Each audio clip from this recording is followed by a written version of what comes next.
Pernah nggak sih kamu merasakan pengalaman merasa tidak enak sekali tentang sesuatu hal dan membuatmu jadi menuruti tanpa daya keinginan seseorang? Atau kamu merasakan terpojok, kemudian kamu merasa bersalah dan meminta maaf padahal itu bukan sebenarnya kesalahan kamu?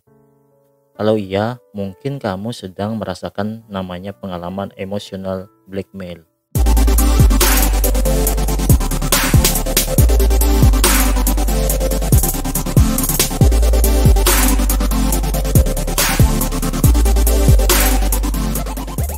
Emotional blackmail sebenarnya bisa terjadi pada seluruh jenis hubungan atau relasi dengan orang lain.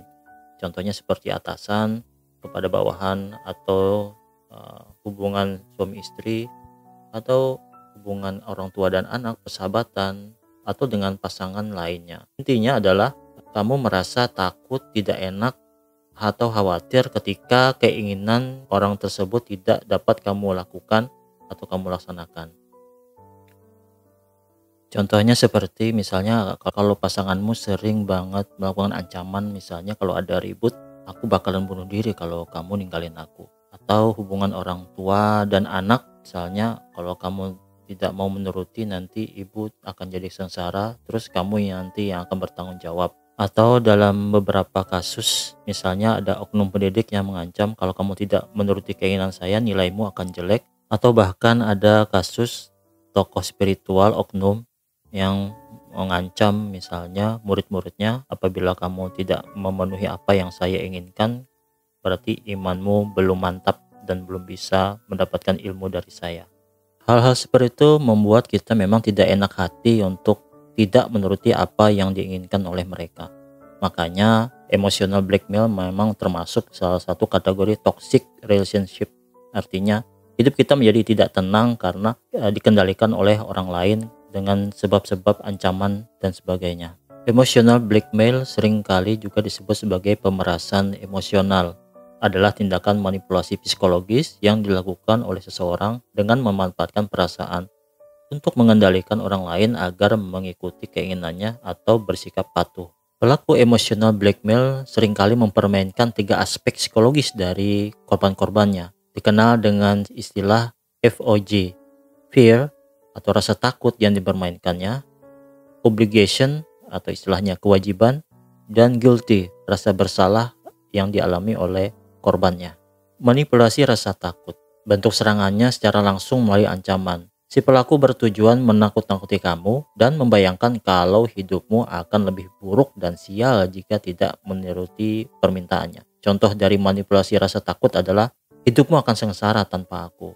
Kamu bisa apa tanpa aku? Nah, ancaman-ancaman seperti ini termasuk dari kategori manipulasi rasa takut. Manipulasi rasa bersalah. Yang dilakukan pelaku adalah dengan membuat korban merasa bersalah. Si pelaku akan memposisikan dirinya sebagai korban. Manipulasi jenis ini biasanya digunakan ketika si pelaku sedang berada di kondisi yang terancam. Kalau kamu tidak menolongnya, maka hidupnya akan berantakan. Akhirnya kesalahan ada di kamu. Contohnya misalnya, kalau kamu mutusin aku akan bunuh diri. Nah, ini salah satu dari contoh manipulasi rasa bersalah. Manipulasi kewajiban. Yang dilakukan pelaku adalah mempertanyakan tanggung jawab dan kewajibanmu. Pelaku memposisikan diri sebagai seseorang yang benar dan kamu adalah orang yang salah, sehingga membuatmu mempertanyakan kualitas dirimu dan pada akhirnya justru kamu yang akan minta maaf. Contohnya misalnya, coba deh kalau kamu tadi dengerin omonganku, pasti kamu gak bakal begini. Kamu sih gak lihat-lihat, kalau enggak pasti tidak akan terjadi.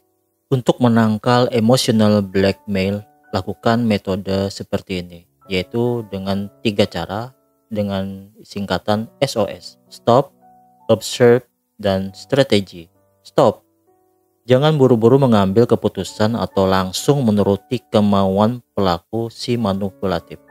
Ambil waktu, mungkin jeda berpikir dulu, pertimbangkan dengan matang-matang, jangan langsung menyetujui atau menuruti apa keinginannya. Observe, coba tanyakan deh diri kamu dulu, kira-kira kamu capek gak sih menghadapinya selalu dan selalu terjadi kepada dirimu? Karena sebenarnya kamu punya poin penting di sini.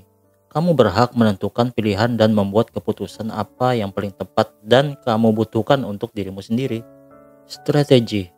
Dalam strategi ini kamu harus pertimbangkan konsekuensi dan risiko yang akan muncul kalau kamu terus-menerus menuruti kemauannya. Mungkin kamu perlu pihak lain untuk membantumu keluar dari masalah atau intimidasi dari orang tersebut. Oke guys, mungkin itu sekilas tentang emotional blackmail.